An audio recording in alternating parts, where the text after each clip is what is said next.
Hello and welcome to the City of London, a city within a city. People think about London as the great metropolis that we all know, but within it is something called the City of London. It goes back many, many hundreds of years, and it's the epicenter of the global financial system, if the truth be told. It's more than that, however. It is the center of a global web of secret societies that control the planet today. And they come from a series of interbreeding bloodlines which you can trace back to the ancient Middle and Near East thousands and thousands of years ago. And the staggering truth is that these interbreeding bloodlines under different names have increasingly controlled planet Earth from that time to this, never more so than today. In the next few hours on this video, you're going to be introduced, if you've not already read the book, my book, The Biggest Secret, to some staggering, stunning, and I'm the first to say, bizarre information. The basis of the video is an interview with a lady called Arizona Wilder, who was brought up and mind-controlled from almost the time that she was born to eventually, as she did, conduct satanic rituals at the highest level of the satanic ritual network, involving some of the most famous people on the planet. But we'll get into that as we go along. It is bizarre, and that's not even the most bizarre aspect of this story, which I'll come to as we progress. But the bizarre just happens to be true.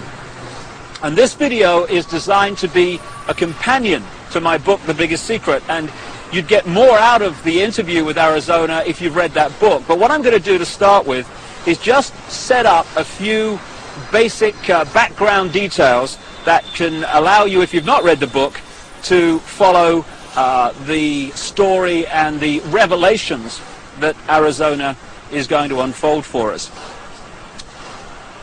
As I say, this is not just a City of London financial district. It is the center of a global web. It is the spider in the center of the web, as I expose in great detail in The Biggest Secret and a previous book, And the Truth Shall Set You Free. And what the basis of that shows is that all these apparently different companies, banks, insurance companies, political parties, actually at the top of their pyramids interlock and are controlled by the same few people. About 13 families run the world, and offshoots of these bloodlines under different names. Just give you an example and a little guided tour of where we actually are, because that's a good example of what I'm talking about. Behind me is the Bank of England.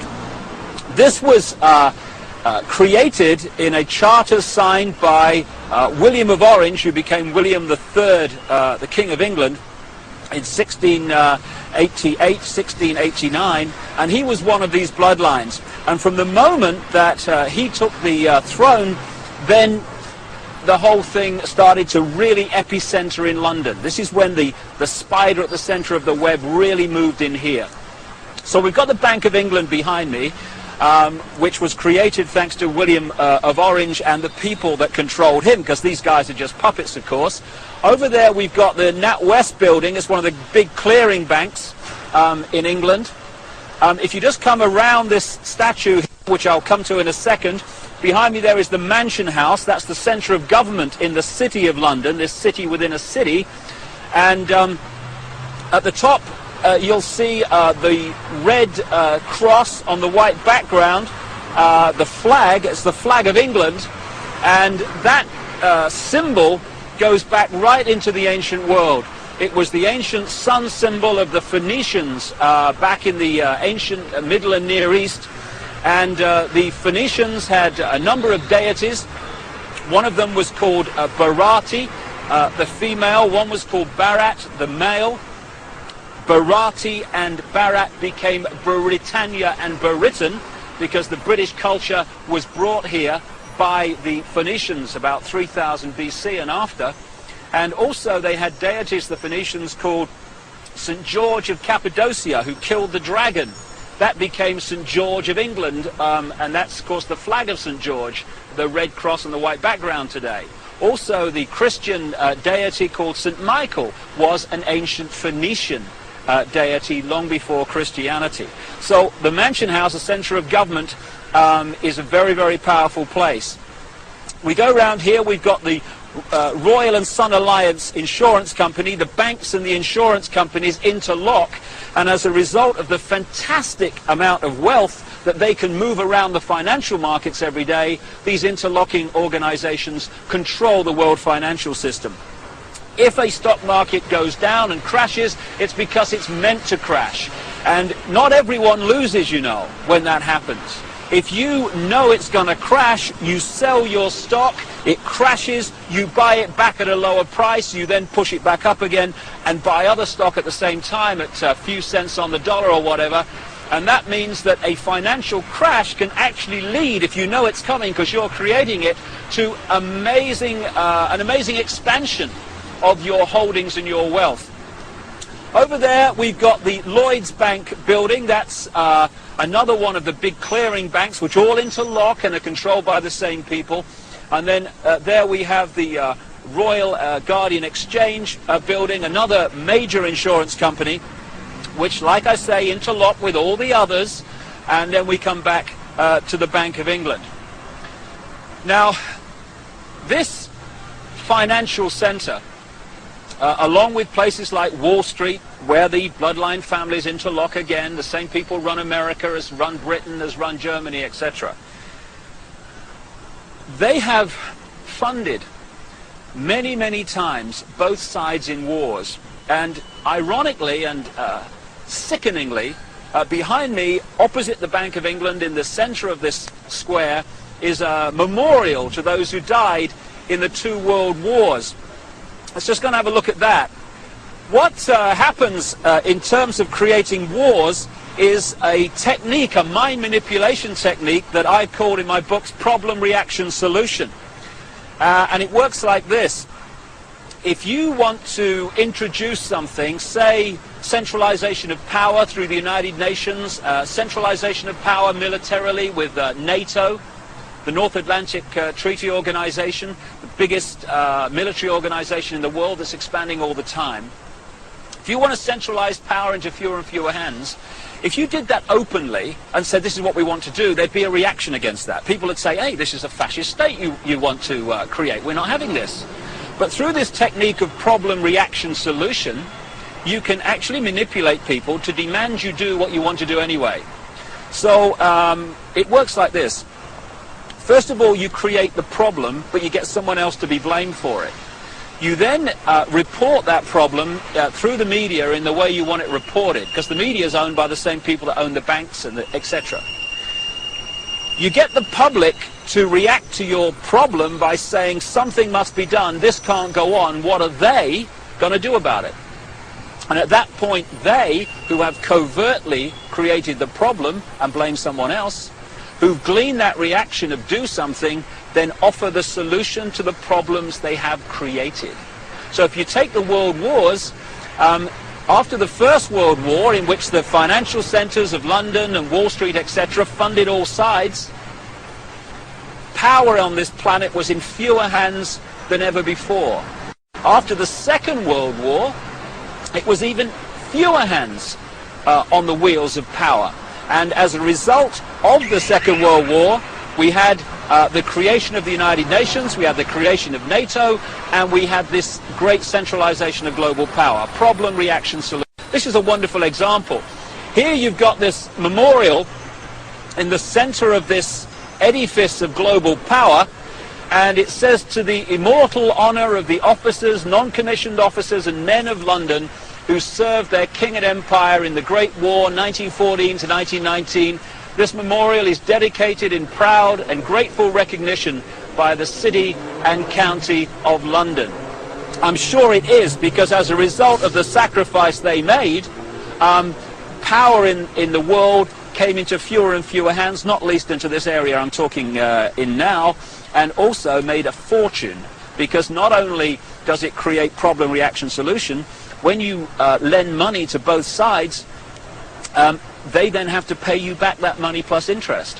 when both sides have devastated each other's countries, they borrow more money from you so that they can rebuild their shattered countries. Therefore, power equals control of money in the world as it is today, and the control of money comes through debt, and wars create massive amounts of debt, therefore massive amounts of control. It says here, their name liveth forevermore. Total bullshit. People who are manipulated to fight wars are merely pawns in a game they don't understand. At the bottom here, it talks about the memory of those who died in the Second World War, 1939 to 1945. How ironic and how sick that that war was manipulated and funded to a large extent from this building here, the Bank of England. The governor of the Bank of England at that time was a guy called Montague Norman, a very, very close friend of Hitler's banker, and it was the Bank of England, Wall Street, and the transnational corporations which had German subsidiaries, not least the Rockefeller Standard Oil in America. Rockefeller's another one of these bloodline families, along with the Rothschilds and others. It was those companies and banks that funded Hitler and allowed him to build a war machine that cost literally millions of lives. And before we move on and expand this story, on the other side of this square is another very appropriate statue. It's of the Duke of Wellington. The Duke of Wellington fought the Battle of Waterloo against Napoleon. And this is a wonderful example again of the way the financial markets are manipulated to this day. What happened was that the House of Rothschild was funding Wellington and also funding Napoleon. And what they did was they arranged, because communications weren't anything like they are today, of course, back then. What they did, they made sure that they knew the outcome of the war, or the Battle of Waterloo, before anyone else in this area of London did. So they found that Wellington, the Duke here, another bloody puppet, they haven't got the strings on the statue unfortunately, so it's not accurate, they realized that Wellington had won the Battle of Waterloo. What they did, however, was put the rumor out in this area that Napoleon had won the Battle of Waterloo. As a result, there was a panic, stocks fell, there was a crash. What were the Rothschilds doing quietly, secretly? They were buying up all the stock they could at those crashed prices. And then along came the real story. Wellington had won the Battle of Waterloo. As a result, the panic was over, all those stocks rose in price, and the Rothschilds were not only fantastically richer, they owned vast amounts more of the economy of this country and in a much wider area of Europe. So the manipulation of the financial markets, that's just an example from the last century, is very much going on to this day. And it's manipulating your life, what your money will buy, and indeed if you have any money at all. And I'll just finish at this location by focusing yet again on the Mansion House. Arizona Wilder, the subject of this video, conducted satanic ritual at the highest level, and we'll come to that in detail. You'll see that in the interview. But it's very much part of these bloodlines that have increasingly controlled the planet over the last few thousand years. When you follow them through from the ancient Near and Middle East up into Europe, where they became the European aristocracy and the royal families of Europe, or royal family if the truth be told, because they're just the same bloodlines under different names, over to America and into the modern world, one thing follows again and again: human sacrifice, satanic ritual, blood drinking, and all this stuff. And I've talked to a number of people who have seen these rituals in the City of London, who have been subjected to some of them. And the Mansion House, the centre of government in the City of London, is one of the key places where it goes on around here when work here is finished for the day. And satanic ritual is very much part of the next topic I want to raise and talk about at another location, and that's mind control. A few can only control billions and the direction of their lives if they manipulate the way we think and manipulate the way we feel. Only by doing that can they control us, because there's not enough to do it physically. And so mind control is the foundation of how it's done, and we'll talk about that at the center of global mind control, at the center of the network that generates it, and that's the Tavistock Institute, not far from here, yet again in London. Well, we're now just a short drive from the City of London, next to this very appropriate poster, Very Bad Things, and I'm on my way to the Tavistock Institute. It is the center of global mind control, and the network that does the research and creates the data and advances the techniques to mind control people in many ways. When you think about mind control, you might think of the Manchurian candidate and some robot with a gun. Kill, kill, kill, kill. But mind control is much bigger than that. If you take the definition of mind control to be manipulating the way people think and therefore behave, then the question is not how many people are mind controlled in the world, it's how few are not.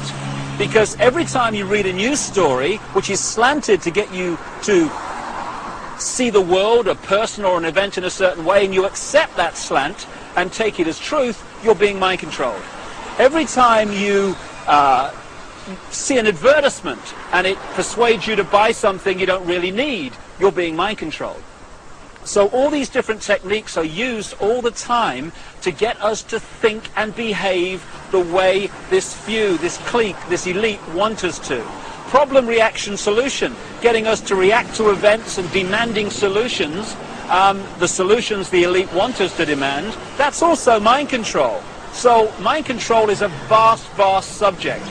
And you know, in the streets of the cities of the world, or the towns of the world, you get these people with the clipboards that are asking you questions called opinion polls. Well, we're led to believe that these opinion polls are to get a feel for what people want so that we can give the people what they want. No, no. Overwhelmingly, those opinion polls are designed to find out if the programming, the manipulation of the public opinion, of the collective consciousness, is actually working. So they'll ask your opinion on various subjects, and if 80% say, yeah, we think in this certain way about this subject, okay, the programs work, brilliant. If only 40% think that way, then the question is, the manipulators ask, what more do we have to do to get more people to think the way we want them to think? So it's all about mind control and emotional manipulation. That's how it works. And we've just reached a point here, a military establishment. The Honourable Artillery Company headquarters, SA. What is the military? What is the training for the military except fundamental mind control? What happens when you go through the training, especially in the elite organizations like the SAS and the Parachute Regiment in this country, or the Delta Forces in the United States? It is to get human beings to give their thinking processes away to those in the peak caps that have more stars or more stripes on their arm. In the military, to so give their mind away that when someone in a peak cap says, shoot this group of people, then without saying, well, why, or what have they done to me, or whatever, it's all over. Yes, sir, yes, sir. The yes, sir mentality, mind control. And if those people had a drink with the opposition, the opponents, the enemy, they'd probably get on fine. But they don't get to that stage, because when the peak cap says shoot, they shoot. They are mind controlled. And this is what the military is about. So you have mass mind control, individual mind control, and I'm just going to now walk just around the corner from here and take you to the headquarters of global mind manipulation. Mind control has been known about for a very, very long time. And to understand many of the things that Arizona will be talking about in the interview, you just need to explain one of the fundamental techniques of mind control. It's called trauma-based mind control. There is a mechanism in the mind that shuts out the memory of trauma. You know when you have a car accident and you can't remember what happened before, the trauma of the actual accident and immediately afterwards? That's because the mind puts an amnesic barrier around trauma. Now that's very, very good, because obviously we don't want to keep reliving and re-remembering severe trauma like accidents and horrors of that kind.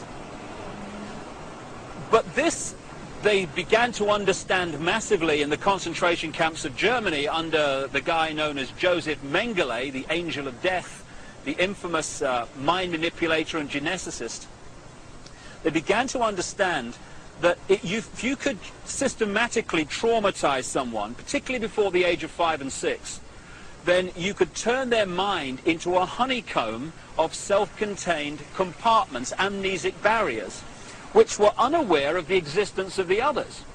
And if through hypnotic keys, triggers, words, signs, whatever, you could pull one of these amnesic barriers to the front to become the conscious level, that could experience something or be programmed to do something robotically, and then that compartment could be pushed back in the mind and another one pulled forward. Now this new one has no idea the other compartment exists, let alone what it's experienced or what it's been programmed to do. This has become known as multiple personality disorder, or DID, dissociative identity disorder, which is much more appropriate. And for short, these people are known as multiples, and this is some of the terms that Arizona will be using in the interview. Now we've reached a point here, if we just turn around, of the headquarters of the Global Mind Control Network. This is the Tavistock Institute in Tabernacle Street, 30 Tabernacle Street in London. It was this network, and is this network, that coordinates the mind control program around the world, both on a mass and individual level. The background to this organization is this. It used to be part of the British military psychological warfare department, appropriately, and it was developed by a guy called Dr. John Rawlings Rees. And other parts of the network were established around the world. Stanford in America is one of them. And together they coordinate the mass mind manipulation of the human race and mind program people on an individual level. Just to give you an idea, these mind control people are overwhelmingly those that do the assassinations. Why is it always a lone nutter that's responsible for assassination? So people say, oh, he was just a nutter. No conspiracy, no more investigation necessary. Why is it that the same psychological profile keeps turning up all over the world with guns, going crazy with guns in the street, killing people, creating problem, reaction, solution situations in which legislation comes through and is introduced as a result of those horrors? Interestingly, Martin Bryant, the man who went crazy with a gun in Port Arthur, Tasmania, just happened to be treated by a guy called Dr. Eric Cunningham Dax. Now, Cunningham Dax was the Tavistock Institute representative in Australia and a close associate for decades of Dr. John Rawlings Rees that sent the whole thing going. So when someone goes crazy with a gun or these horrific things happen, we need to ask the question, are they doing it from their own mind, or are they programmed to do it because of the effect of what they do? Now, Arizona Wilder was brought up from birth in these mind control programs, and her programmer was Joseph Mengele, the angel of death. And when he eventually died in the late 80s, because the subject of the programming becomes so attached to the programmer, almost worshipping the programmer, when the programmer dies, often the programming starts to break down. It did with this lady, and that's why now she's speaking out and talking in staggering detail about what she experienced and the people that she was involved with.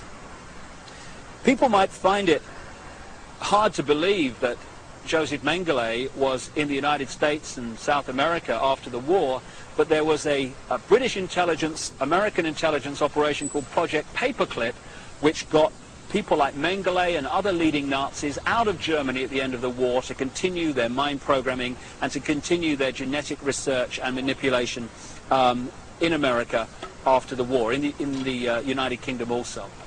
So this is some important background to this Arizona Wilder interview, but it's not even the biggest secret. The biggest secret is even more bizarre than that.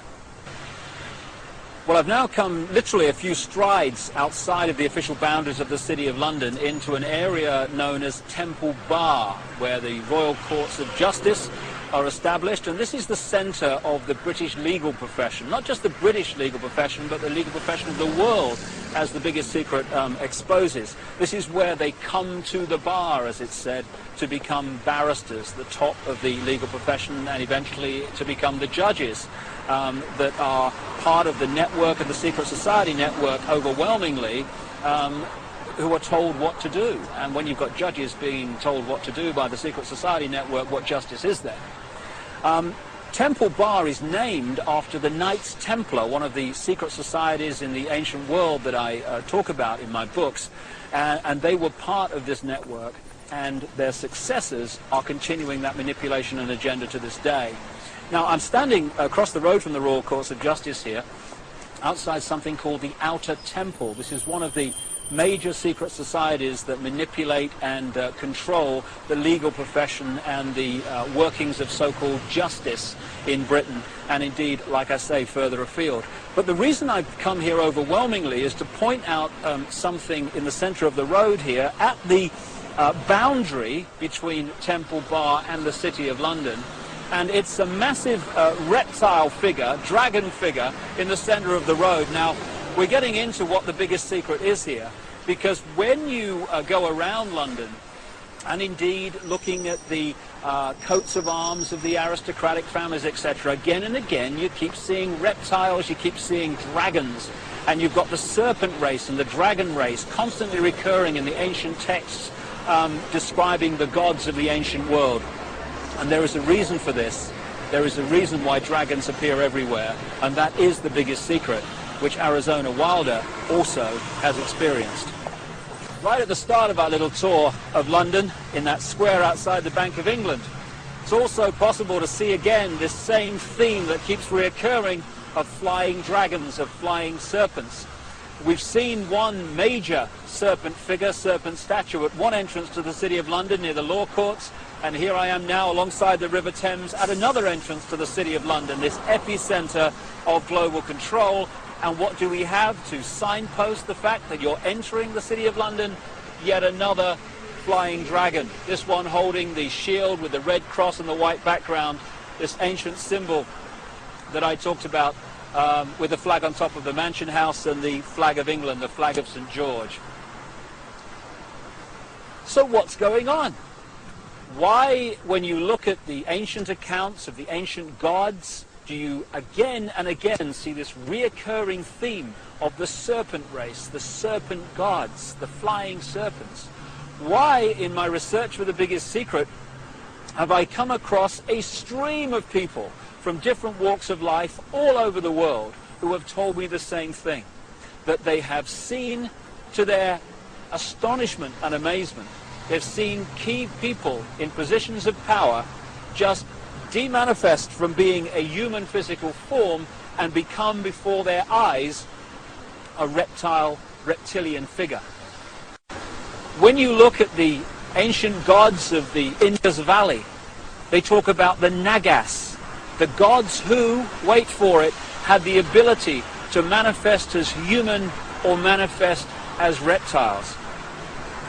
This is absolutely vital to understanding parts of the Arizona interview, because she has experienced exactly this. And the background to what's happening is quite simple. This three-dimensional world that we appear to live in is only one frequency, one dimension of existence. We have a frequency range which we can perceive. We call them the physical senses. But outside of that range are other frequencies, other dimensions of existence and life that are sharing the same space that we are. In the space that my body is occupying now, for instance, are all the radio and television frequencies broadcasting to London. I can't see them, they can't see each other, they're not aware of each other because they're on different frequencies. Only when the frequencies become very close do we have what we call interference on the television or interference on the radio. And it's the same with creation. We live in conscious terms in this three-dimensional world. So this is our reality, this is what we perceive. But there are other dimensions. And the one closest to this is the fourth dimension.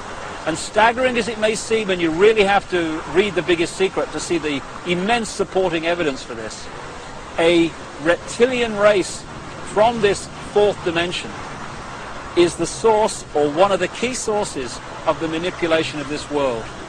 Back in the ancient world, again documented endlessly in so many parts of the world, in ancient texts and legends and accounts, are the stories of how this extraterrestrial race interbred with humanity, creating hybrid bloodlines.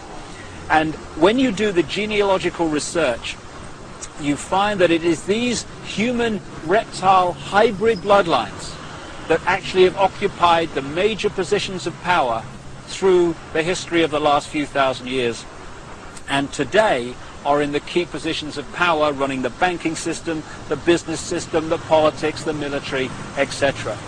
And Arizona Wilder, who had no idea of all this other information coming towards me in researching The Biggest Secret, when I met her, she said and told me about how at various satanic rituals involving the most famous people in the world, she had seen them again and again turn into reptile figures and then come back again during the ritual. I got a call from the head of an organization in America called Parents Against Ritual Abuse, who told me again from her experience how many of her clients who had been subjected to satanic ritual had reported the same story of how the participants had shape-shifted, as the term goes, from human to reptiles and back again during the ritual. And one of the key areas, one of the key families identified by Arizona Wilder in her accounts is one not too far from here, and it's very famous indeed. And that family and that bloodline live here, or at least partly live here. Buckingham Palace, one of the many palaces and homes of the British royal family, the House of Windsor. They're seen as bastions of the establishment, the British establishment, but in fact the Windsor bloodline is not British at all, it's German. It's really the House of Saxe-Coburg-Gotha. And on Prince Philip's side, the husband of the Queen of England, he's a Mountbatten, which is really Battenberg. Again, another German line. In 1917 they changed the name from Battenberg to Mountbatten, from the House of Saxe-Coburg to Windsor, because at that time, you may recall, the German nation and the British nation were knocking hell out of each other in the trenches of northern France. And it was good PR from the British royal family's point of view to just change their name to sound more English. And this is just the farce and the facade behind so much, or behind which so much goes on. However, most people, if not almost everyone on the planet, would find the fact that the House of Windsor are one of these reptilian-human hybrid lines that shape-shift between human and reptilian form to be utterly, devastatingly ludicrous and unbelievable. I understand that, but the truth, the real truth, often is. And Arizona Wilder, in the interview that's coming up now, is going to talk about her experiences of seeing this happen. Well, I think that's all you need to know and appreciate to understand the kind of information that Arizona Wilder is going to reveal to us now, except one thing. Across the millennium years is crunch time in this whole agenda, crunch time for the human race. This is the time when this network of interbreeding bloodlines wants to bring in its global fascist structure of a world government to which nation states would be administrative units, of a world central bank and a world currency, a currency that wouldn't be cash, it would be merely electronic, for which there are fundamental implications for human freedom. and also the World Army, which is designed to be NATO, expanding and expanding as it is now, of course, to become the fully fledged World Army, World Police Force. And underpinning that little lot is designed to be a microchip population, in which we are microchipped with our financial details, our medical details, etc., etc. And that would allow not only electronic tagging, people knowing where we are all the time, it would allow the external manipulation through this electronic means of our mental and emotional processes. This will happen unless the human race wakes up and wakes up fast. And to do that, we need to understand what's really going on. And to let people know that, we've got to stop beating about the bush, stop pulling punches, stop pussyfooting around, keeping information from people, oh my goodness, how will they react, and just say, this is going on, take it or leave it, make of it what you will, but this is what's going on. And some of the information you're going to hear now is quite horrific, but if we don't know about it, what can we do to stop it and to change it? I spoke to Arizona Wilder in Los Angeles, and this is what she had to say. Arizona, can we start at the beginning, and can you tell us the story of what's happened in your life from the very start? Okay, what I can tell you is that before I started looking into my life, back in 1989, I was starting to have flashes of things, and my life was not what it seemed to be, which is why I started looking into it. And what I found out was that I had a lot of missing time, and a whole lot of missing time, as to what had occurred in my life. And when I started looking into what had happened in my life, it was the only way that at the time that I knew, was to start going to see a therapist. Within a year, I was talking about memories of being sexually abused by my father, which was part of what was supposed to happen. And I was starting to talk about mind control issues, and I was talking about ritual abuse issues at the time, and I didn't have the whole thing put together. It's taken me years, all these years, it's taken approximately almost 10 years to put this together, what has happened to me. And in the process, I have lost everything that I ever had in my life, and anything I held dear in my life. I was bred for this role that I fulfill, and it was planned from before my birth, and it was because of the bloodline of my mother's family, which comes down through Ireland, but before that it began in France. It was through the Marquis de Stac, which he came to Ireland and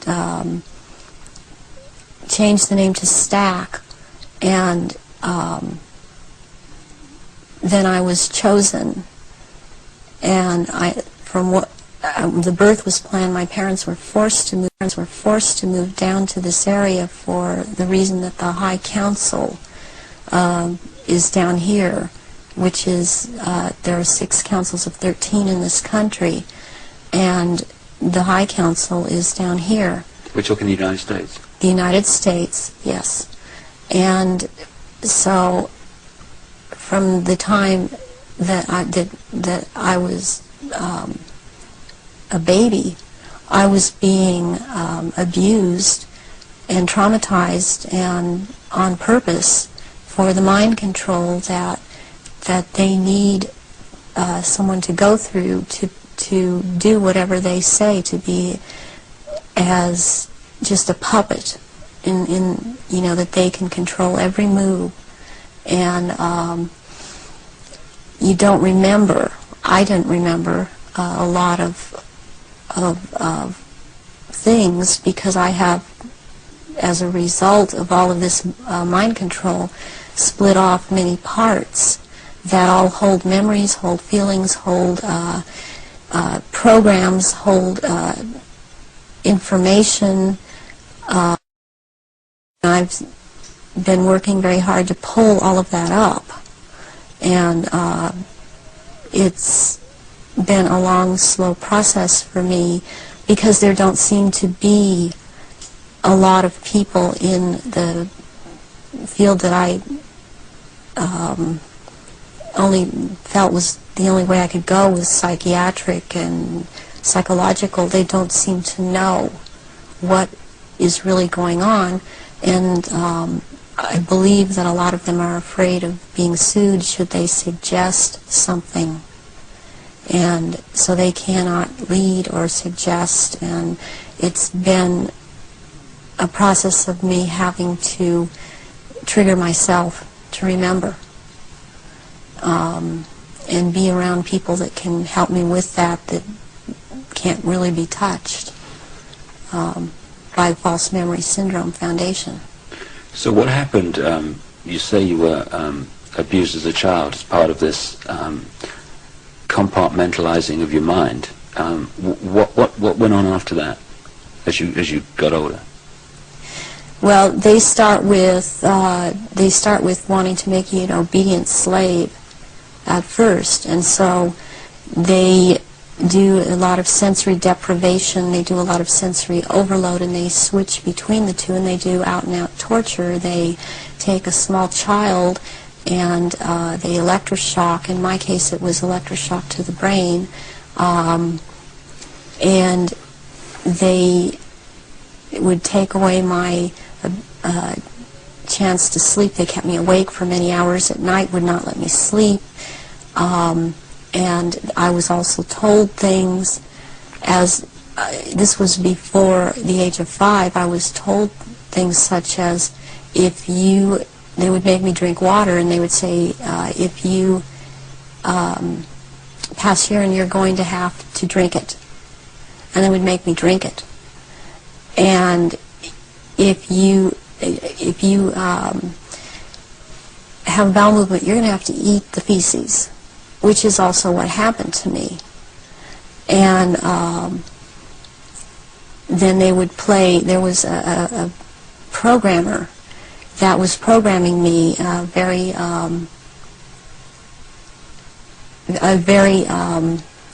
infamous person in history, who actually has been in this country, and he was known as Dr. Green. Who he actually was Dr. Mengele, from Joseph Mengele, from the concentration camps in Germany, and he was he stayed a lot at China Lake Naval Weapons Station out here in Southern California, in the desert area. And I would be around this man a lot, and he used to tell me that the scar that he had on the left cheek of his face was actually from, he was into fencing, and that it was from that, but actually the scar on his cheek was from one of his own programming techniques, that he would put a child in a box and with a sword and tell the child to defend the box, even if it meant his own death. Then he'd tell another child to break into the box, and which this child would do, and then the other child would then jump out of the box and shove the sword or the lance straight through the other child. And at one point he got into it where this child actually got him in the face with the sword. And he would wear a huge emerald ring on his left hand, on this middle finger, and he would twist this emerald around, and for programming, and he was into using long-colored ribbons of different colors, and you had to choose a certain ribbon, or you were given a certain ribbon, and that meant that this certain thing was going to happen to you and it was like picking sticks out, or drawing sticks out of a hand, out of someone's hand. I saw games of Russian roulette played where it was chosen beforehand that a child would die, and the child would put the gun up to his head and pull the trigger, and this child would end up dying. But it was meant to scare all of us, keep us in terror, as there were many other children that were around me that went through the same thing. I have run into people from my childhood that have known me, and I've recognized their names, and even if they change their names and change their hair color, as I have done, they have recognized me, or I have recognized them, and I know their name. They know my name. There isn't any way for this to have happened. It's just beyond coincidence. And when you get older, I mean, they start taking, this programmer in particular, Mengele, would take me to rituals. I went to rituals with him all over this country, and in Britain, and in France, and it was known by intelligence agencies in this country that this man was here. They brought him here. Is that Project Paperclip you're talking about? Yeah. Through the OSS. And my family, or my so-called family, are all DID. They have not. They are very well programmed, and they have not sought help. They have not gone in and tried to figure out what's happened. They believe they've had this certain kind of life that they've had, and as far as they are concerned, I am crazy. And they have much different memories of what I have, and I was always told certain things by my parents that my sisters were never told. And biologically, I have to add at this point that my mother is my mother. I am not biologically related to my father. And this has to do with the bloodlines, and his was considered impure. And this is all about purity of the bloodline. And that is why I am involved in this. There are people that are involved in this that it is not so much because of bloodline that they have the ability to dissociate and be used as slaves by these people. You say that you come from a certain bloodline, and there is this obsession with bloodlines that this Brotherhood Illuminati have. Why is that? Because what first started coming out was about the Aryans, and the purity of the blood. And what it's all about is that the blood, and the menstrual blood, contains something that is important for the propagation of this race that is controlling things on this planet. And these people that are in the organization that the Council of 13 is under, and they have something called the Grand Druid Council, or the Octagon, they are called the Illuminati. And the Illuminati are actually run by these 13 bloodlines, which are all of the royal families in Europe and in England. And they need the blood because they are, in fact, not human. They take human shape. They are reptilians. And they need the blood. The blood helps them maintain their reptilian shape, and it helps them maintain their sanity, and it helps them to live in this world because they are not from this world. Does that relate to what the Nazis call vril power and what the Hindus call the serpent power in the blood? Yes, the blood has something. It has something in it. It has secretions from the pituitary gland and from the pineal gland, and it has a very strong drug in it that they also, I mean, this is the one that from going crazy, and it's like heroin or like endorphins, and it's much stronger. But what they need is, for it to be secreted in the blood, is they need terrorization of their victims before they are killed for their blood, or if a young woman is beginning to menstruate, they need the menstrual blood, and they have to terrorize them to get this to come out in the blood and be secreted in the blood.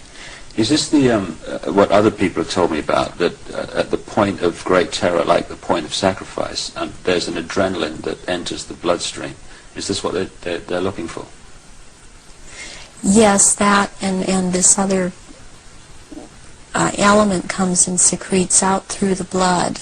This all comes out through the blood at that time, and it's at that point they are actually staring into the eyes of the head of at some of these rituals, or at a reptilian. They are staring into the eyes of this person, and they're held. It's a hypnotic gaze these reptilians have, and it holds the victim in an absolute trance, in a trance of terror, and then they are killed at that moment as they are staring into their eyes.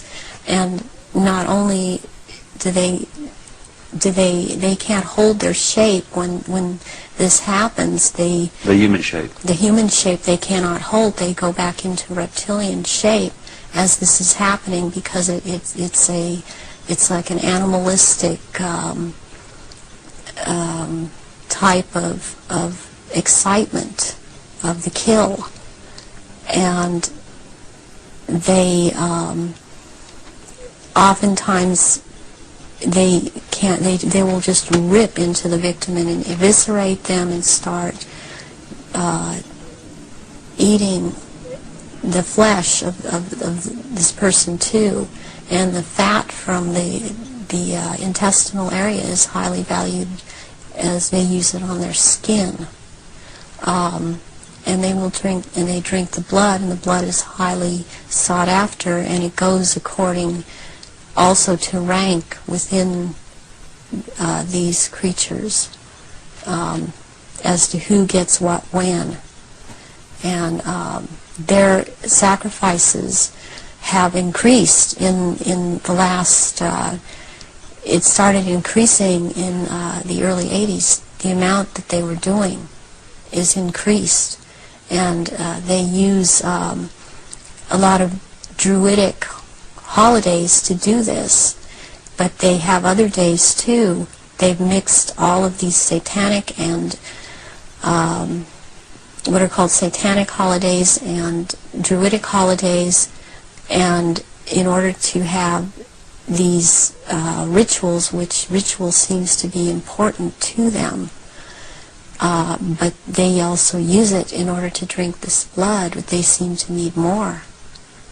Have you any idea why it's increased since the 80s? So there are changes going on in the earth. It seems they're not able to hold their shape like they once were able to, and people see them shapeshift more and more, and they need the blood to try and maintain it, to try and maintain their human form. I believe there's a time coming that because of what I've been told, when they are not going to bother having to hold that human shape at as they had to before. And they want that time to come. It's almost upon us.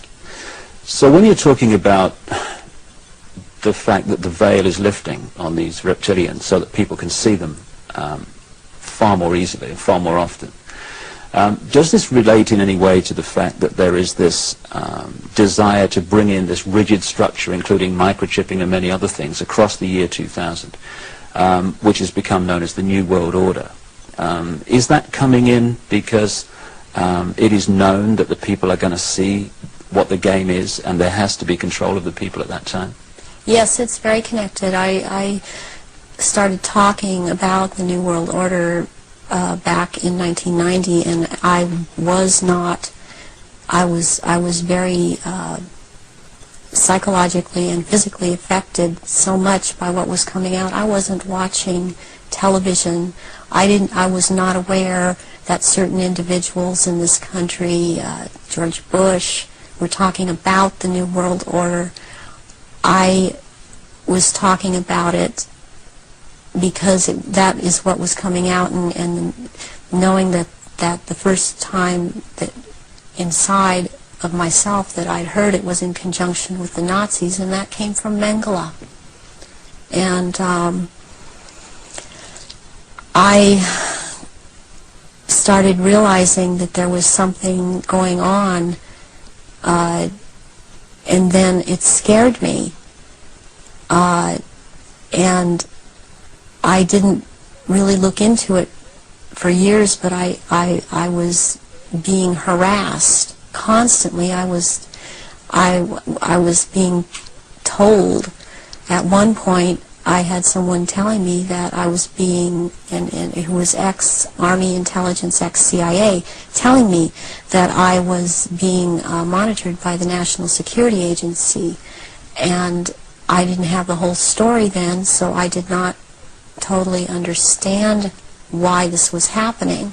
But yet I was being followed by cars or vans that said G12, G14, and in this last year, which has really been very hard, I've been followed by G41 vans, and I had to find out what those were, and that is naval intelligence.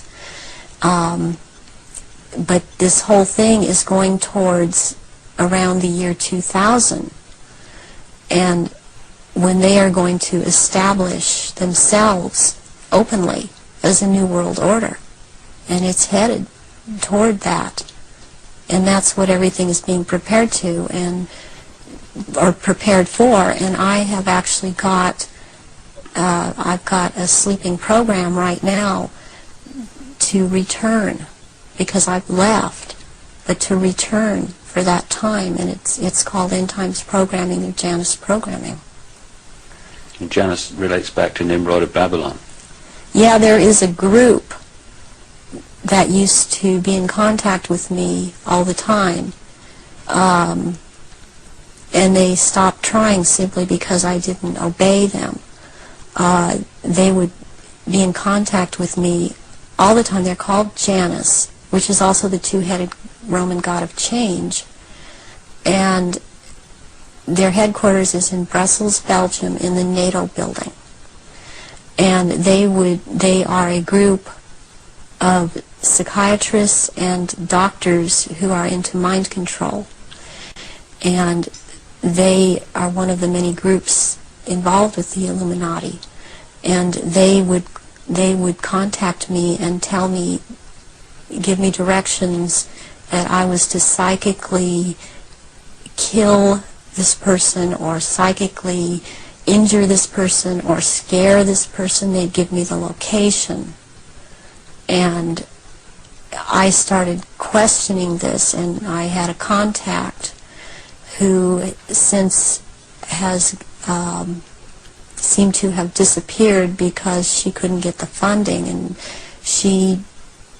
I had called her about this group, and she's the one that was the ex-CIA, ex-Army intelligence person, and she knew about these people, and she said, yes, you're right, this is what is going on. Your experience being brought up in this Illuminati environment, were you ever told anything about where these reptilians came from, and what is the history of it all? I was made to learn through Mothers of Darkness, which is a certain aspect of the organization, because that was an early part of my training, the history of what was the Illuminati on this planet. And what I learned was that the Aryans originally were from Mars, and the reptilians came to that planet they came from another place, they came to that planet, they came to rule, because they wanted to mix that race, and but they became the overlords, and the Martians or Aryans were seeking to escape from it. They went to the moon, and then were there attacked, and they then went to Earth and established culture here on Earth approximately 6,000 years ago. And at that point in time, they were doing well, and they were mixing with the indigenous population of this Earth. They were getting along with. And then about 4,000 years ago, the reptilians arrived here and again began to take over, and they instilled themselves in different places underground in the Earth, and also this one part of them, the ruling part, took over and became involved in the politics and in the religion, and started controlling through these means at that point in time, and using the gods and deities that were believed in on this planet, started infiltrating into that and becoming that, and things started, blood rituals started happening, and since that time, that is the way that it has been. And presently, they claim to come from a Merovingian bloodline. They are all of there are 13 bloodlines in Europe that all of what are called royalty are developed from or come from, and they include the Aryans in this. And there's been a big push in this century. For example, when Nazis came into power, the fascists, talking about the purity of being pure and staying, the Aryan bloodline staying pure, and what it actually is all about is keeping the blue-eyed, blonde or light red-haired people, the bloodline's pure, because it is more powerful. And what is in that blood for these reptilians is more powerful, and they need that. And when you start mixing it with people that were indigenous to this earth, then it is not as powerful. It has nothing to do with someone, skin color or nationality. It has to do with keeping the bloodline pure for their use. So blonde-haired, blue-eyed people are the purest from the reptilians' point of view, and that they want to keep that bloodline pure because of how they need to use it. Yes. When I realized that it had to do with blonde hair and blue eyes, I could not do anything about my eyes, and I am not able to wear contacts, or I would have brown eyes. But one thing I did do was cut my hair off, because that was part of the rank I was. My hair was down to my knees, and I colored my hair darker. And there were times after I did cut it off, they had gotten to me, and so the hair would be light red, but that is being in compliance with them. And I did not want to be in compliance to them. I want to expose them, and this is part of it, and I won't be what they want me to be. When you look at some of the ancient accounts, like the Sumerian texts and many other accounts, they talk about the gods interbreeding with humanity. Is this relevant to the reptilian way of infiltrating the human race? Yes, it is, because human beings all through the ages have accepted gods interbreeding or being accepted as humans, and that shows in Christianity, it shows in Judaism. It also, they have used Egyptology, or the Egyptian religions, a lot, and the present head of the Illuminati compares himself a lot with the Egyptian god Osiris and Horus, which is Osiris reborn, and also with the Arthurian legends of the Round Table, and he has a name. The name that he carries from that is Pindar, which actually means phallus of the dragon. And the other name, Osiris, he has carried because he takes the name at this time, the Marquis de Libero, which means the liberator of or from the waters. And the story of Osiris is that he was cut into 14 pieces and thrown into the River Nile, and the one piece, Isis found the pieces and put them back together again, and she could not find the 15th piece, which happened to be the phallus, so a gold phallus was made. And this is very important in this group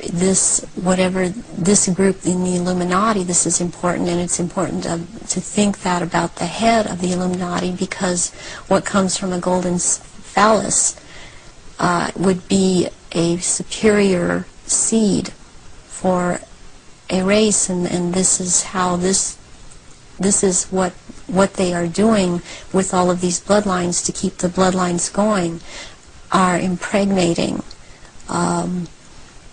Aryan people of Aryan blood that hold high stations with them, impregnating them with this seed of Pindar. And therefore it's important to keep this history in mind and the names in mind that he is going by at this time. So would it be correct to say that the reptilians came to this planet because the Aryan Martians came to this planet, and that the Aryan Martians gone somewhere else that have followed them there? They would have pursued them all over the universe, yes. Can we now go into some specifics about your own experiences? What were you brought up to do? You say that you were identified as a bloodline before you were born. What was the role that you were brought through to play?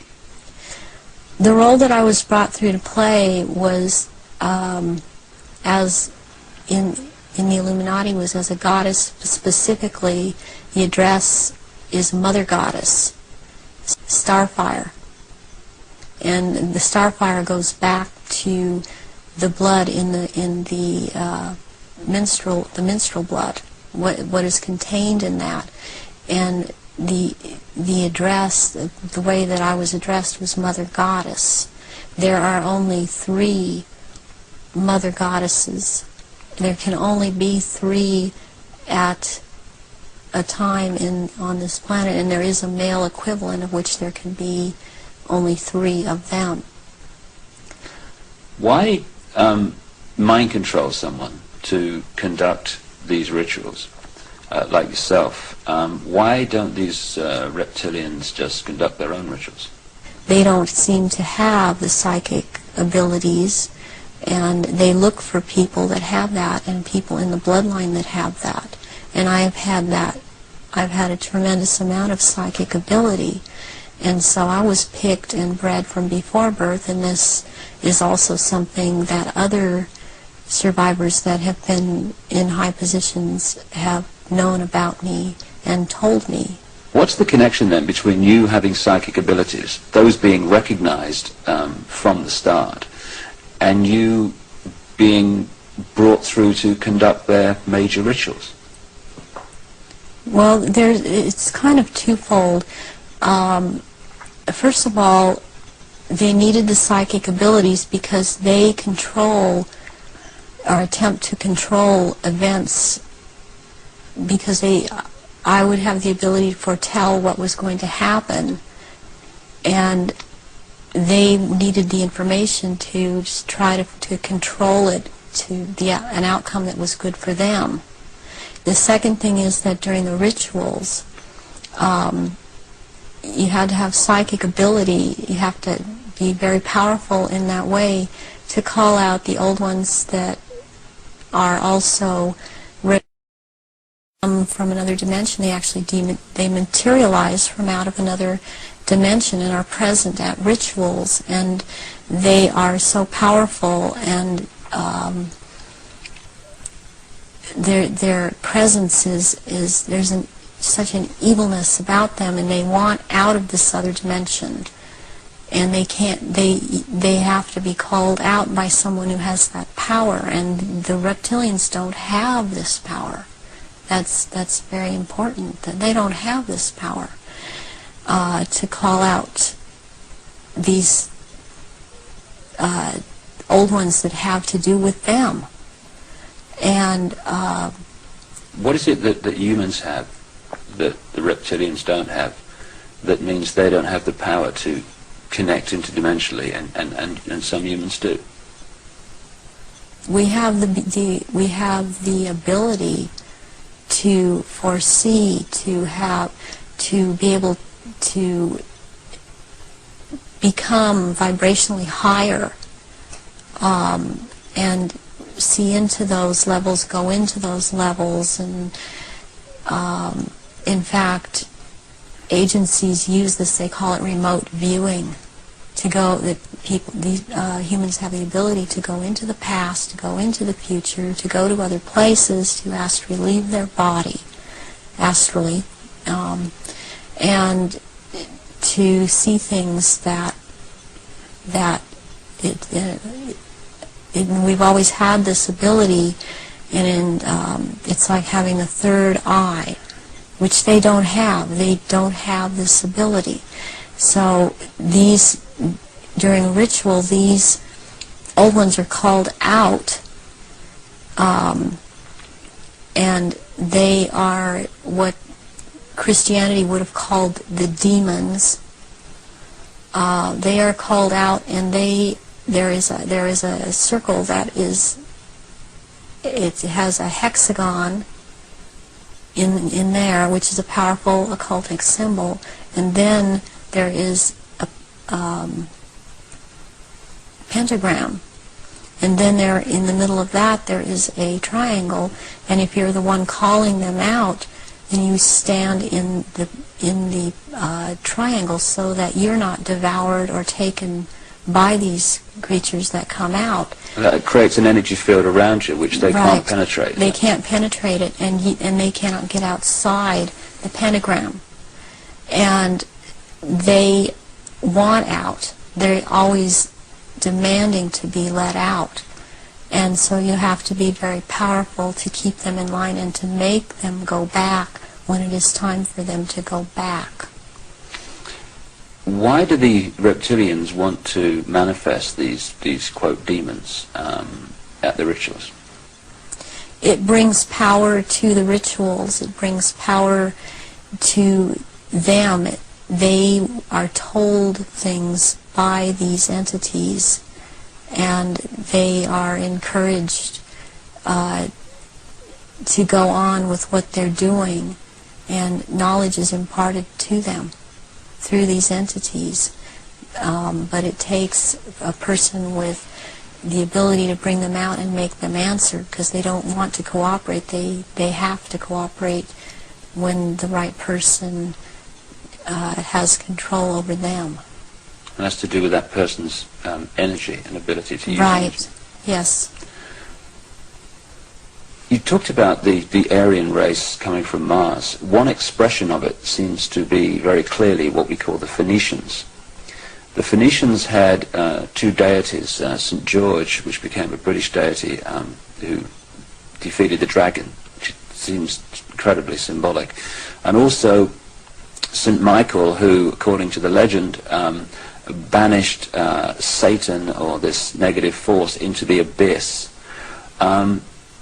Is this symbolism of the abyss anything to do with the fact that these reptilian demons of another dimension are somehow locked in a time-space prison, and they can't get out, and they can only get out when they're brought out in that way? Yes, they want out of that dimension. They have been thrown into that dimension, and they can't leave that dimension. And that's actually what the abyss is about, is being in a different dimension. It's like something to do with the fourth dimension. And before I even knew, for example, what I was saying, or I realized what I was saying, I would be saying things to my therapist and other survivors that the fourth dimension was a dimension to stay away from. Not at that time understanding the whole thing. Why do these rituals take place at certain key times of the year, and so often are related to the phases of the moon? Because the moon has an influence on this planet, and also the sun. These also take place during different things that go on with the sun, but the moon it's kind of a really very cyclical thing with the moon. It takes place on full moons, new moons. It has to do with the current religion, or what they're using, the Druid religion that they've taken and used. They still hold on to the Egyptology type of religion. They hold on to the Druidism, though, and they're currently calling themselves Druidic or Druid. And Druidism is tied in with the cycles of the moon, on which it has to do with planting, sowing, and harvesting, and there are so many days that they can use from this to their own purpose and their own end, that they bring it about. There's a lot of ritualization with Druidism, and they love ritualization. So take us through one of these rituals that you conducted at the highest level of this global brotherhood. What would happen? There were people that were bred from birth. They were bred to be ritual sacrifices. I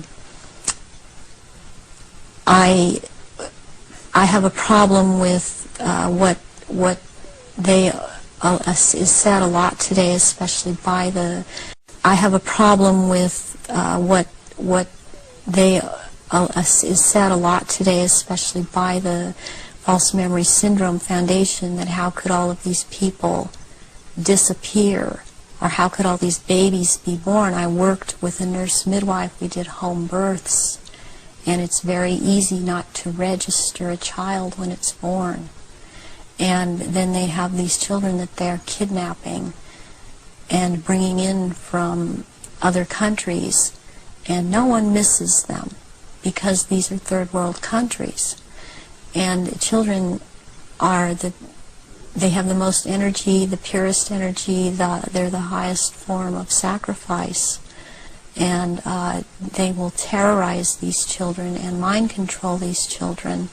And in rituals, by the time they're brought into rituals, they may be drugged, or they may not be drugged, or they may be in an altered state because of the mind control, and they are used as actual blood sacrifices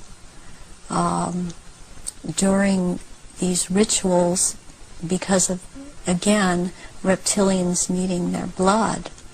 And they will take various organs from the sacrifices depending on what date the ritual may, what the ritual may be associated with on that date. But they will also slit the throat from the left ear to the right ear, and the blood will be gathered in a goblet, and it will be dispersed among the reptilians, and dispersed among, also after that, among people that have been participating in these rituals and seem to have it, even though they seem to be dissociated, mostly these people seem to be cognizant of what they are doing. Are these rituals rare? I mean, how many are there that, say, go on a year? I mean, are we talking hundreds or thousands? Or there are things happening every month of the year. There is not a month in this 12-month system that something is not happening. And I mean, and the very important rituals are the summer solstice and the winter solstice, and then there is the vernal equinox and the fall equinox. And there is Samhain, and there is Beltane, there is Imbolc in February, there is Lughnasadh, which is in the beginning of August.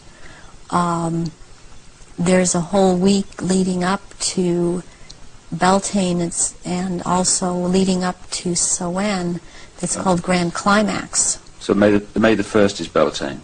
May the 1st is Beltane. Halloween, particularly in America, has become like a mini Christmas, almost like a holiday of celebration with a trick and treat and all this other stuff. But what actually happens outside the public arena that night of Halloween and into November the 1st? Away from the public arena, there's a ritual that's taking place in 6 different locations in this country for all of the councils of 13 in the area that I'm in. It is the East Side Christian Church on 7th and Temple Street in Long Beach. And it is for the High Council of 13. And in this country on that night, it is a satanic ritual. It's actually, there are 3 nights in a row at that church. The first night is Halloween. What happens on the night of Halloween? That night is about the worship and homage to Satan.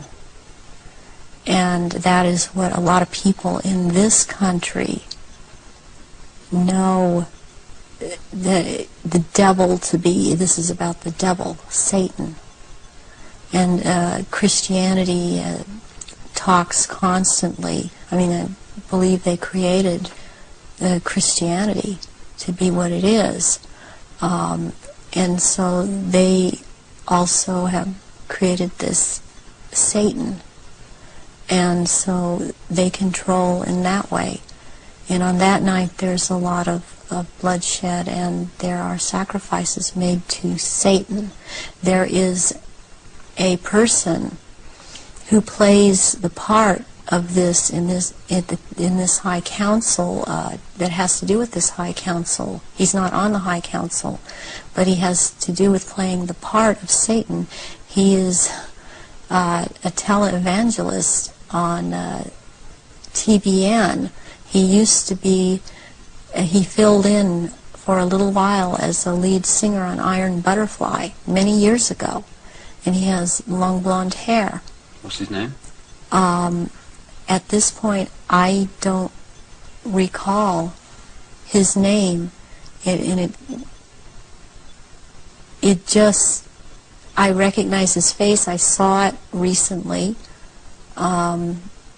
on TVN, and then this is his cover, or he is DID, and he plays this part, the great deceiver Satan, on that night, on Halloween, at this church. And that is what happens on Halloween.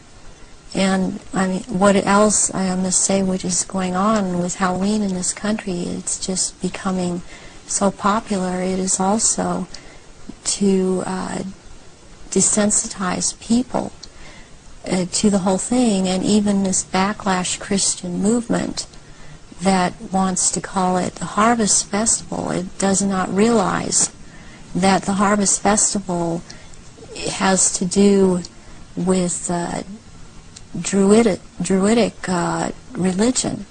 And again, they are still doing the same thing and celebrating the Harvest Festival. That's what the Harvest Festival is about. Are many of the so-called Christian rituals, because that's what they are, or festivals or ceremonies, are they actually, to most Christians, unknowing representations of these satanic rituals? Yes, they are. One, for example, Christmas has to do with it's a time, it comes right after the winter solstice, which is a satanic or a Druidic celebration. It has to do, there's a day in there called that day which is not a day. It has to do with the killing of the old king and the birth of the new king, which is a Druidic day. On the 24th or the 25th at midnight, there is a ceremony that's specifically for children, and it's called the last bulb on the tree. Where does that come from? That is something that's used with children. It's part of programming them into the whole thing. And there were things that would happen to the child that hung the last bulb on the tree on Christmas Eve, as it was a common practice to decorate the tree on Christmas Eve, and the tree in itself is a phallic symbol, and it's paganistic. Christmas is based on a pagan day, and back to Roman times, and Christians have given it, they think they have given it Christian meaning, and it means something else, and it does not. But there is the case with the last bulb on the tree that has something to do with what happened to this little girl, John Benet. John Benet Ramsey? Yes, John Benet Ramsey. And this occurred on this night because of the day it has to do with, and the ceremony that it has to do with. And there were rituals done on that night to these little children. So that is totally tied into it. I have heard that Jean Benet's name is relevant to the rituals. Do you know anything about that? John Bay. John Bay is a satanic deity, or Satan. John Bay is a name for Satan. And that name is just closely tied in, and it's so close, and I don't understand why it hasn't come out, and that I know of. It hasn't been talked about, but that is why she was killed on the day that she was killed, and her family, as far as I'm concerned, her family is involved in this, and that there's always a price to be involved in it. She was the price. This little girl lost her life. Can we talk about some of the famous names that people around the world would know who, in your experience, have taken part in these rituals that you've conducted?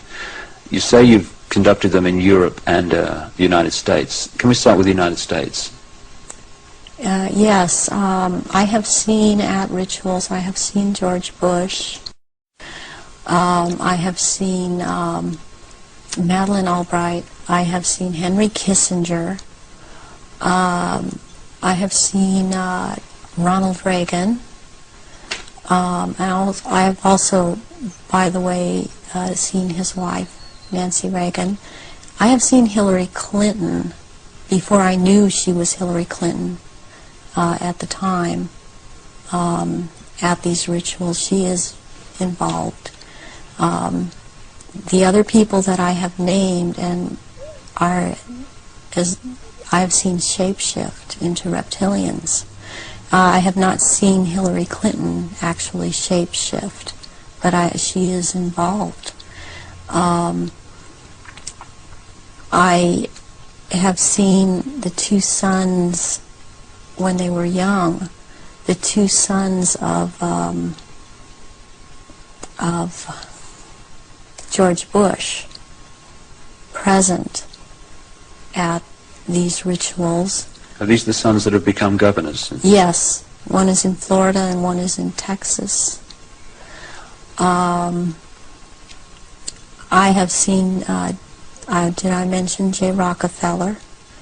And he shapeshifts.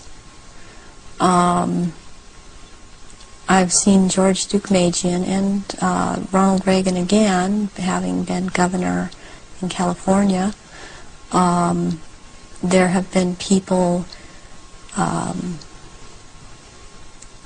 such as Newt Gingrich I saw, and I didn't know at the time that he was Newt Gingrich. I recognized that he was Newt Gingrich when Clinton came into power, and after he was, Newt Gingrich was then elected Speaker of the House, and I was horrified to realize that this man was also there. All of this has affected me to the point I don't vote. All of these people seem to all be connected to the Illuminati, and I don't feel like being part of having anything to do with them. Presidents like Carter and Ford and Clinton. I've seen Ford there. Gerald Ford. Gerald Ford, yes. Are they all reptilian bloodlines? I haven't seen Carter shapeshift. You've seen him at rituals, have you? Yes. Gerald Ford, I have seen shapeshift. And Johnson, also. Lyndon Johnson. Lyndon Johnson.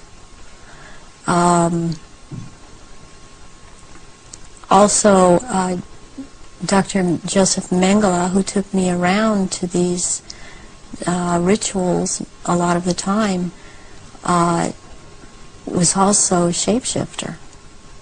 And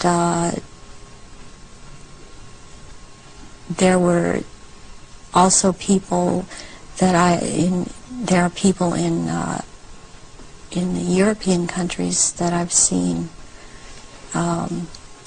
shapeshift and be involved. And this it doesn't surprise me any more than it does the people in this country doing it. Is just for some reason more shocking, and it cuts even deeper. Because I've seen the Queen Mother there, and I have seen the Queen there, I've seen Princess Margaret there, I've seen Charles there, and they shapeshift. And I have seen I'm not coming up with his name right now, but he was president in France after de Gaulle. He was there. I've seen him there. I've seen the Rothschilds there. I used to see the Rothschild that lived in England there, but the one that still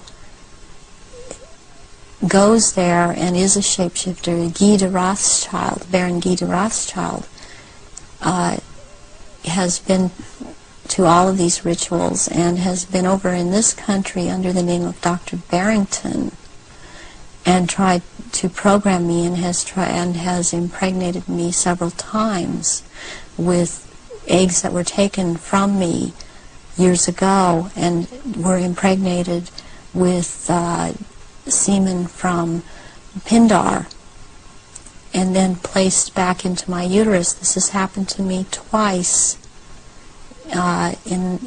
once at age 39 and this year right before I turned 43. And I had told my therapist ahead of time before I ever could have known that this had been done to me. And it's happened at a certain place in where I have been living in the San Fernando Valley. It's happened at a house on Tyrone Street in Sherman Oaks. And my understanding is that there have been other survivors that have talked about this location as having been involved with programming and so on. And Baron Guy de Rothschild has tried to program me.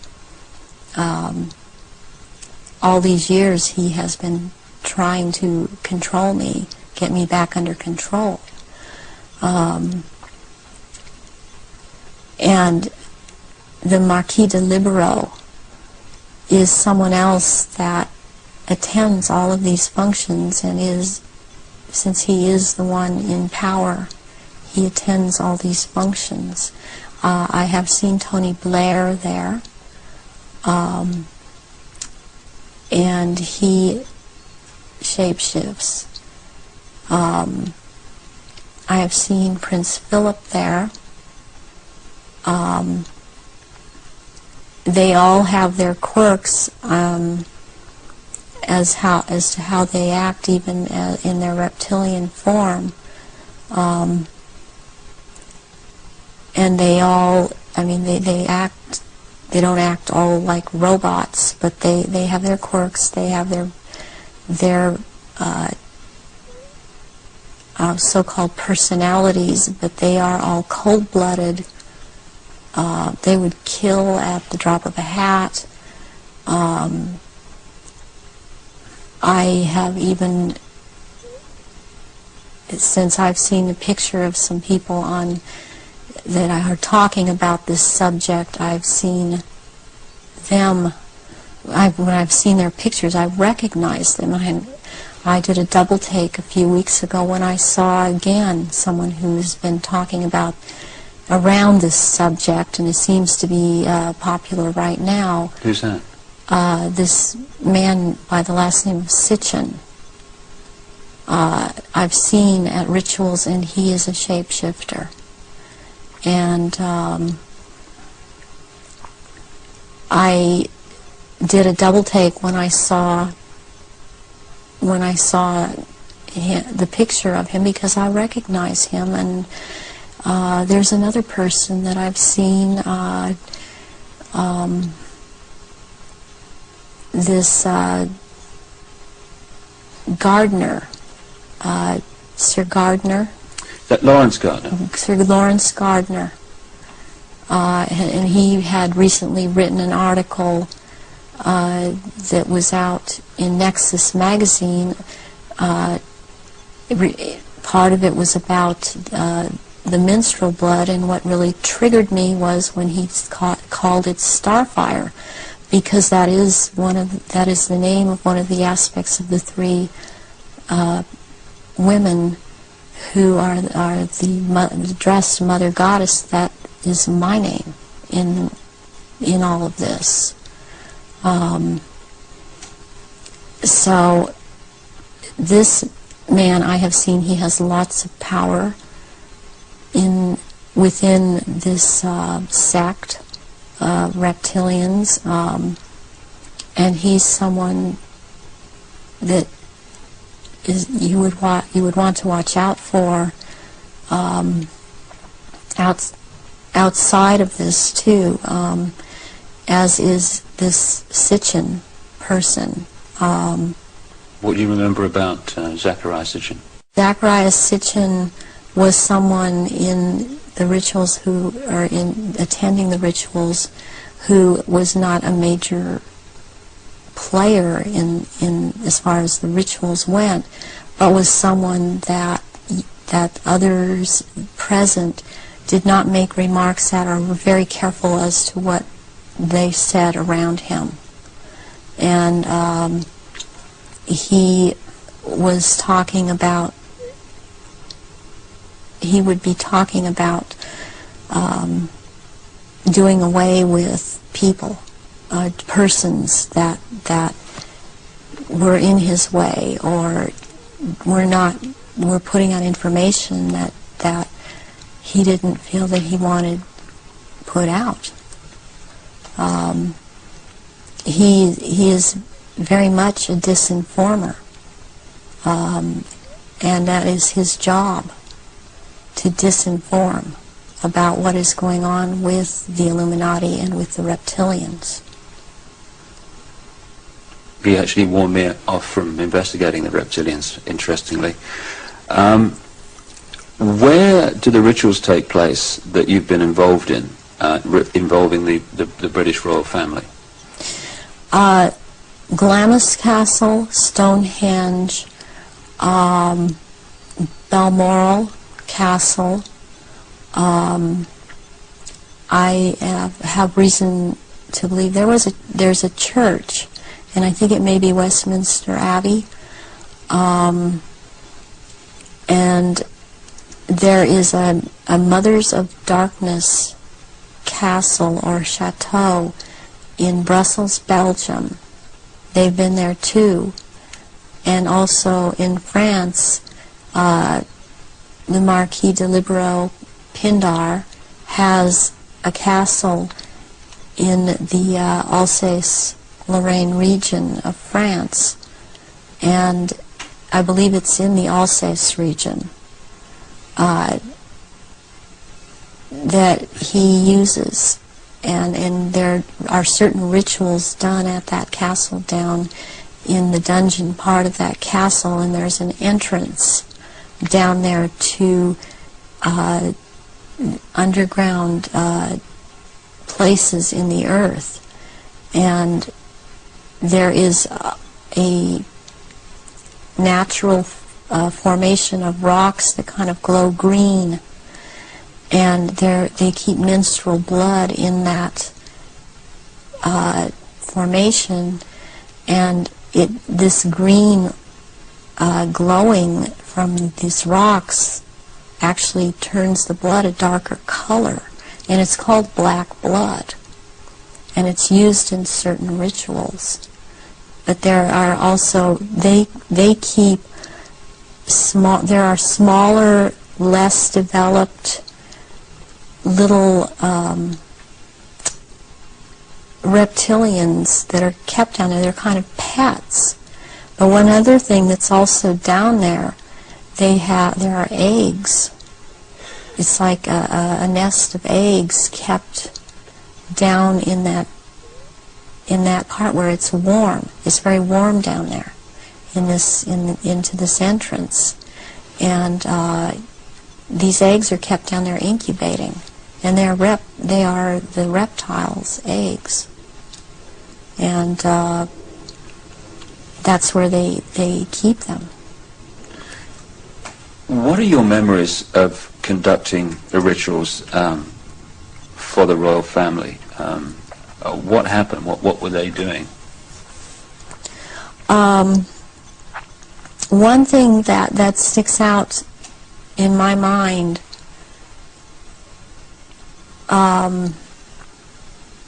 is that before, this was back in the late 70s. This was before Charles was married to Diana.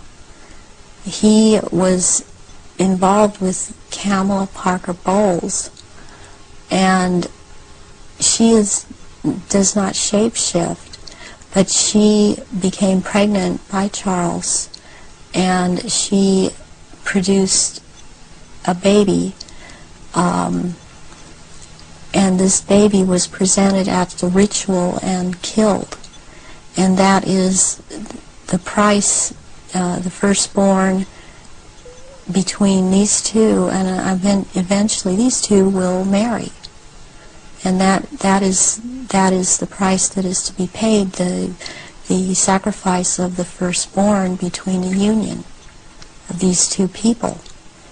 And I've seen that there.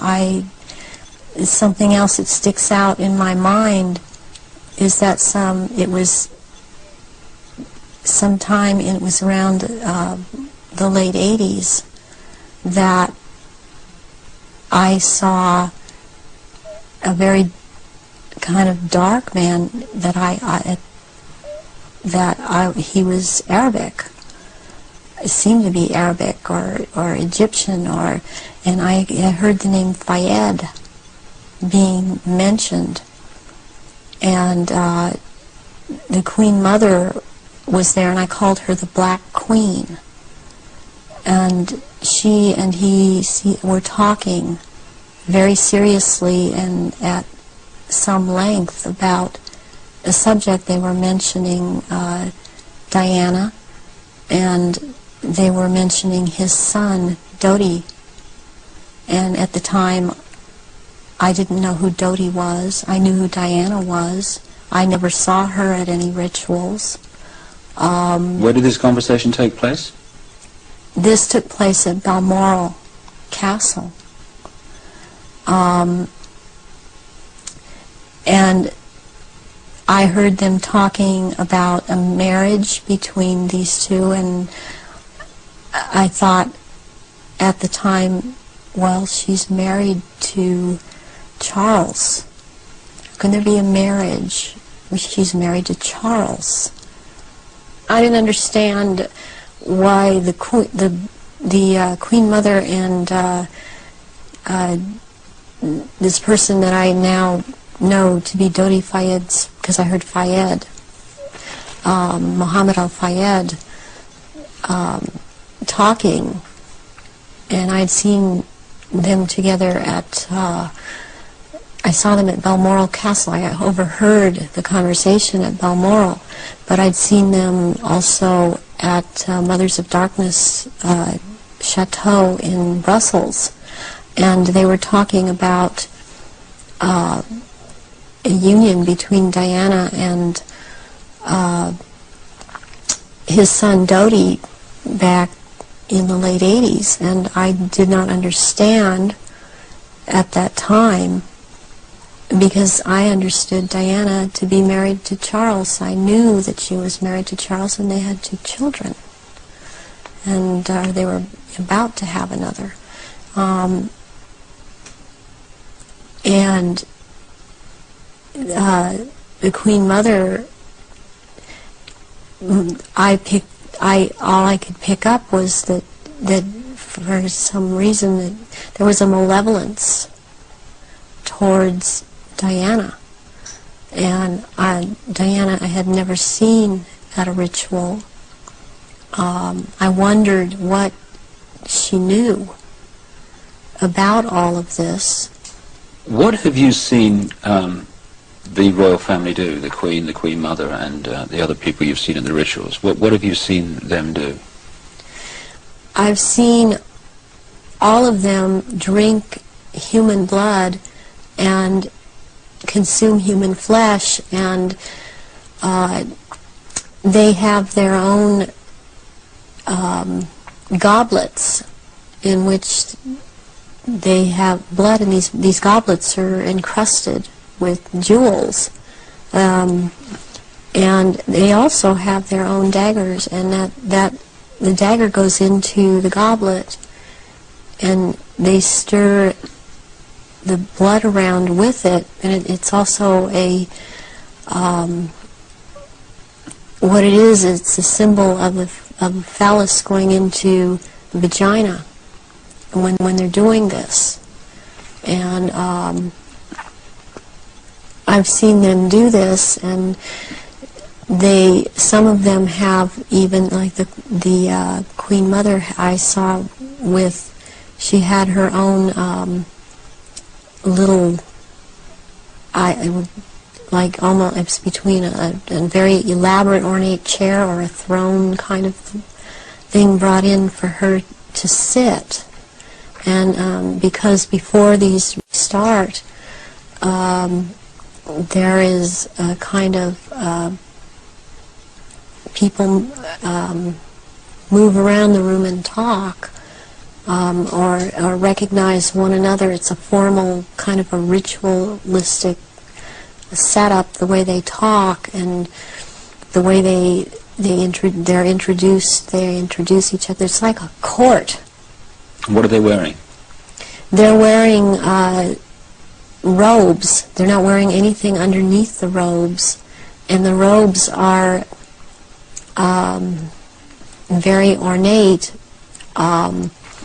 They all have, the one thing in common they have is they have a red color like blood, and some of them have purple, and they have gold kinds of lines running through them. They have the Merovingian symbol of France, the fleur-de-lis, and there are jewels that are sewn in at certain points on these robes, and they wear these robes, but they don't wear anything underneath the robes, because what is going to happen, what the rituals are all about, they're going to shape-shift, and they can't have anything on under the robes. And there are orgy kind of things that go on at the rituals also. And involving the royal family of Britain? Yes, involving the royal family of Britain, and the sacrifice and the eating of, consuming the sacrifice, and they are involved in that. And you've seen them do that? Yes, I have seen them do that. People in Britain, listening to what you're saying, would obviously be staggered, I guess anywhere in the world, but what would stagger them mostly is, in Britain, the Queen Mother has an image of being the nation's grandmother, the nice old lady, and good old Queen Mum, what a lovely lady. What's your experience of the Queen Mother? She is very cold in reality, and she is very cruel, and she is very different than she comes across to the public.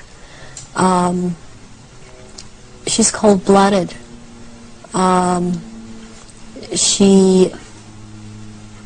If she feels that you are someone beneath her, even in the Illuminati, that you're at her equal or your station is above her, she will not speak to you, she will not recognize you. She obviously, from what I see, enjoys consuming human flesh. It's sickening. The one person that she seems to be afraid of is Pindar. People would also look at the Queen Mother's elderly, frail stature and find it very difficult to see her taking part in rituals and doing anything, if you like, active. Do they go into a different state in terms of age and strength and all these other attributes when they actually shapeshift? Yes, the human body that they that they choose to occupy or take when it was young, it ages, but when they take the reptilian form, these reptilians live hundreds of years. And so they have to have taken more than one human body to live in. A lot of them are much, much older, and I'm including the Queen Mother in this, older than people think that she is. She's been in more than one body, human form. And when the time comes, if it is time for her to go on, it has been chosen that she still has, it's known that she still has life or years to go, again, she will be put into the body, the essence of her, and the reptilian form will go, the essence of her will go into another body that is also has the ability to shapeshift into reptilian form. One of the pure reptilian human bloodlines. Yes. What happens when, take the Queen Mother as an example, what happens when they shapeshift? I mean, what do you see?